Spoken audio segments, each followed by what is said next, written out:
কথা ছিল অতিথি হব তোমার, কিন্তু আসতে পারিনি।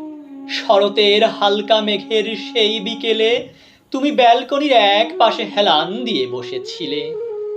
আবছা রোদের আলো তোমার মুখে এক পাশ ছুঁয়েছিল। হাতে রবীনাথের গীতাঞ্জলি, আর মাঝে মাঝে চায়ের কাপে তোমার একটু করে অপেক্ষার চুমুক।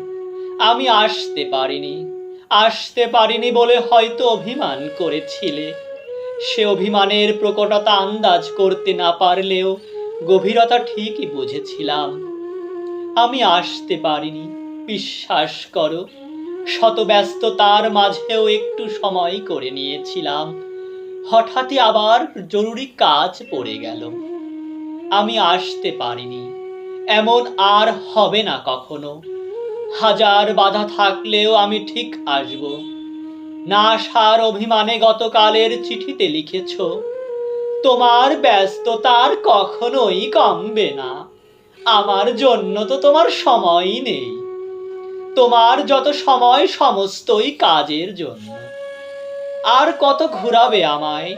সত্যি বলো তো, কবে আসবে তুমি?